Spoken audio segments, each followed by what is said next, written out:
Good afternoon. My name is Luckey, and I'm running for mayor in the city of Brandon.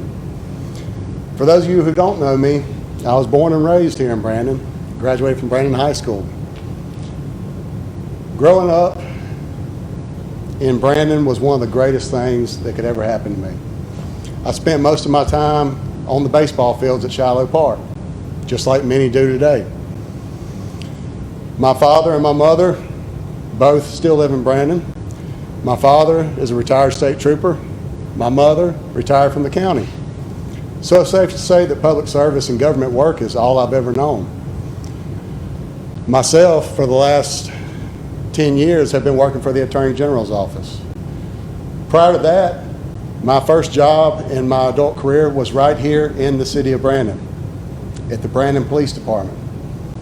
There I was a police officer, worked my way up the ranks to Sergeant on Patrol, commander of SWAT team. Then in 2008, I decided to go to law school.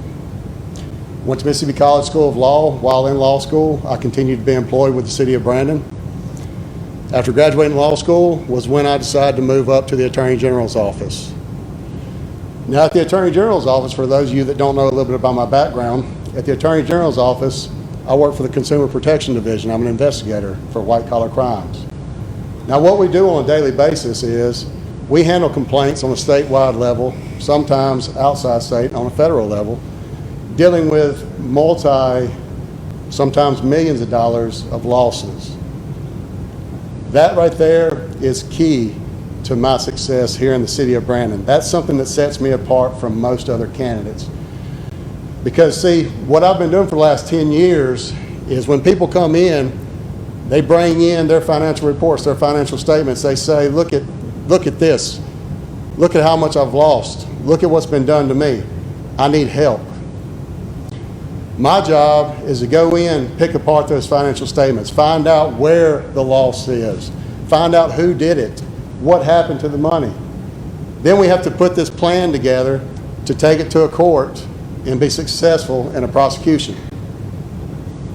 City of Brandon right now, financially, is not in a great place. That's one of my platforms, a more conservative government. In 2013, City of Brandon was around $28 million in debt. Currently, we're around $77 million in debt. Over the last 8 years, we've seen homeowners' taxes go up.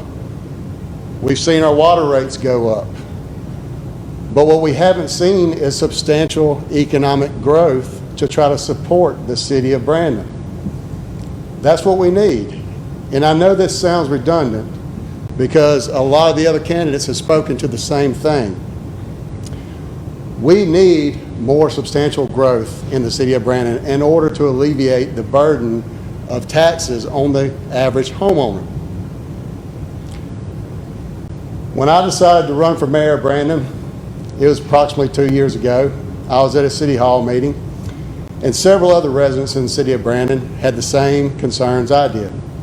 We've got this amphitheater, we've got these amazing ball fields, but we don't see anything coming to help us with the city of Brandon as far as sales tax revenue. Many people asked in that same meeting, who is it that's going to take the bull by the horns and go out and sell our city? Same question I had, because like them, like many of you, we don't see it happening. We don't see substantial growth. After a while, the current administration, told one of the people, well, why don't you put a group of your friends together and go out and sell the city for us? That's not the answer that the citizens of Brandon need to hear. That's not the answer that the citizens of Brandon deserve to hear. When that gentleman asked, who's going to take the bull by the horns and sell our city? Show investors that we're worth a chance. Bring in more sales tax revenue. In my mind, I was thinking, me. I'm going to be that guy. I want to be that person. See, City of Brandon is number 2 safest city in the state of Mississippi. That's huge. On top of that, our school districts are among the best. People move to Brandon primarily for those two reasons. A safe city, and top of the line school system, great education. That's why I live here. That's why I love living here. Also, people love the fact that we are still got that small hometown feel. I love it too. Whenever I speak of substantial growth, I don't talk about wanting to turn the city of Brandon into the next Flowwood. We don't want a traffic nightmare on Highway 80, but there's plenty of areas where we can expand, where we can bring in more business. There's plenty of areas that it will not affect the traffic on Highway 80. The downtown projects are amazing. They look great, but we need more. They're not making a big enough difference, and that's evident in the current administration consistently raising our millage rate. Right now, our millage rate in the city of Brandon is 33 mills. City of Flowwood's 20 mills. Millage rate doesn't just affect homeowners. It doesn't just affect your homeowner's taxes. It affects your vehicle. But it also affects business. Business owners don't want to pay excessive levels of taxes either. In my vision, I would love to see the city of Brandon improve its sales tax revenue to the point to where our budget can be more sufficiently supported through sales tax and not by the homeowners. I would like to eventually see, just like the city of Flowwood did in the 90s, I would like to be able to look back and say, in the 2020s, my administration lowered the millage rate. Now, that's my goal, that's my dream. Another common problem I'm hearing about in the city of Brandon is the water.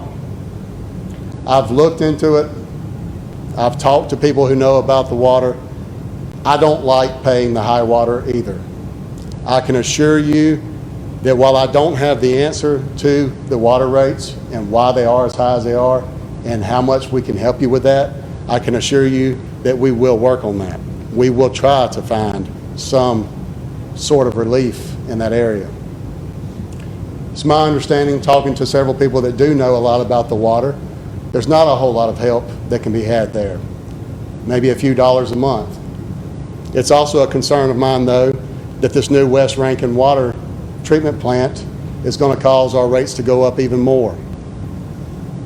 To me, that's a problem. That's something that I really want to focus on, because as much as we pay right now, we don't want to pay a lot more. And I don't know how much more that's going to be. Like I said, my career started at City of Brandon Police Department, and for the last 16 years I've been in law enforcement. So it should be no surprise to anybody that I'm a huge advocate of our first responders. I've stayed in contact with many of them over the years, even though I left Brandon in 2011. And it's just not the same as it used to be. When I was a police officer in Brandon, we enjoyed our jobs. We loved our jobs. We enjoyed coming to work every day. We weren't even, most times, we weren't even allowed to make any overtime whenever we worked over. It was comp time. But yet we still had a stack of new applicants ready to go at the drop of a hat, and we were always full staff. That's not the case anymore. Our police and fire work hard every day to protect you and I. And it's time that a new administration comes in and takes care of our police and fire. As Farrah said, so many of our police officers and firefighters have left the city of Brandon to go to neighboring jurisdictions where they can make more money. That is a problem. That is a real problem. Anybody who has a career, of course they want to get paid well for that career, but that's not the only problem. A big problem with police and fire right now is the morale, and that's also seen every day when you see a patrol car pass and you don't recognize the face on the other side of the window. Just this morning, taking my children to school, I noticed a new face at College and 80. Have no clue who he is. Haven't seen him. Now you may wonder, how does this affect you because you're the #2 safest city in the state. Well, the way it affects you is not necessarily right now in the current moment, but what that does, this turnover rate creates leadership with very little experience in the future. And if you think about that, sergeants, lieutenants with 2, 3, 4 years of experience in some jurisdictions, in some police departments, in some fire departments, they'd still be considered a rookie. But in Brandon, they're a senior officer and they're ready for promotion. Now, I'm not saying that they don't do a great job. They do an amazing job. But we want to ensure that our police officers are a face that we know, that we get to know, that they get to know us. Unfortunately, Brandon, on the police department side, has become somewhat of a stepping stone. Many of you don't realize this, but we send our officers to the Mississippi Law Enforcement Officers Training Academy. Now, 16 years ago, this academy cost about $5,000. Nowadays, I'm sure it's more. And what you're seeing is non-certified officers are coming to the city of Brandon. They're getting certified. We're paying $5,000, $6,000, $7,000 to have them certified, and they're not enjoying their job here. They're not fulfilling what they want to do in life, and they're not getting paid well. Their equipment's not well, so they leave. And we have to pay another $5,000, $6,000, $7,000 to train somebody else. That's a problem. We need to work to restructure these departments in a way that's beneficial, that promotes a more positive work environment for these individuals.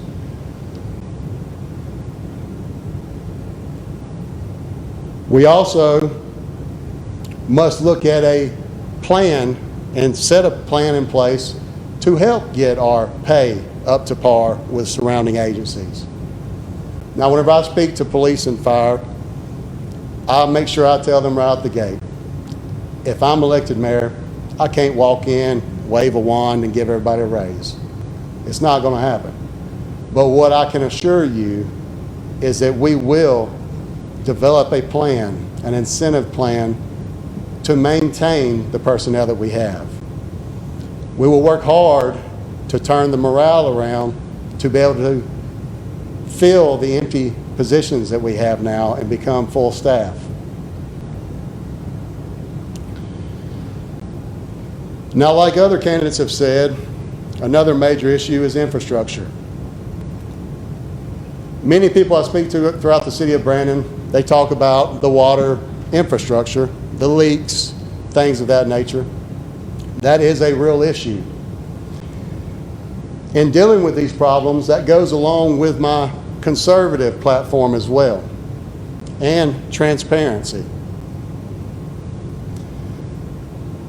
We've all seen there's a big name construction company that's getting a lot of the work around Brandon, and that's great. They do a great job. My concern is, are we getting bids in order to assure that this work is awarded the most efficient way possible for our tax dollars? We don't know that. We don't know if it is because there's not enough transparency. Anybody who's been to a city hall meeting can tell you that when you go to the city hall meeting, you're going to be asked to leave at some point for an executive session. What that is, it's not open to the public, and they go back and they make decisions in those executive sessions that we don't hear about, we don't know. When they decide to go forward with an item on the agenda, it is executed as per memo. The memo is not attached to the agenda, to the minutes. We don't know what the memo says. We need more transparency in our government. We need to see where our tax dollars are spent.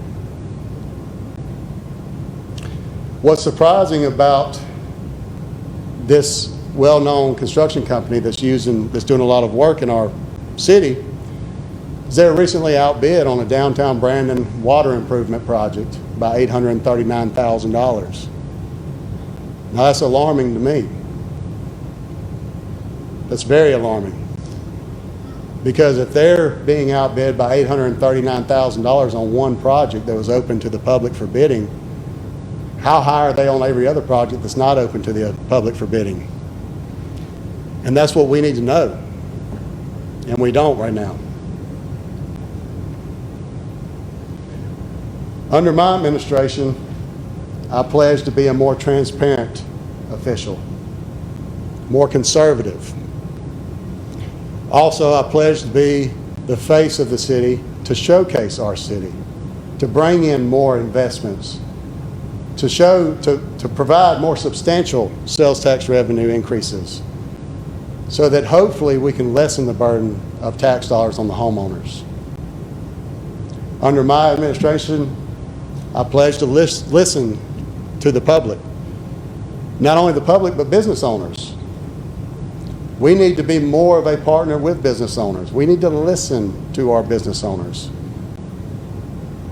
I also pledge to revisit and revise the current and past ordinances, regulations, permitting issues that have hindered our growth in the past.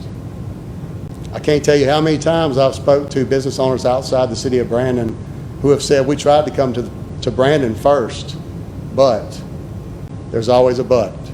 We tried to bring our business to Brandon first, but that's not good. We've got to change that landscape. We've got to change that appearance. The thing that I'm most excited about in this campaign is that every candidate that's gotten up here and spoken before me has said basically the same thing. And the citizens of the city of Brandon should be excited about that as well. We hear you. We hear your problems. We hear your concerns. We're living it with you. On April 6th, I ask for your vote, for your support. Bo Luckey for mayor. A voice for you, so the city of Brandon can move forward together. Thank you.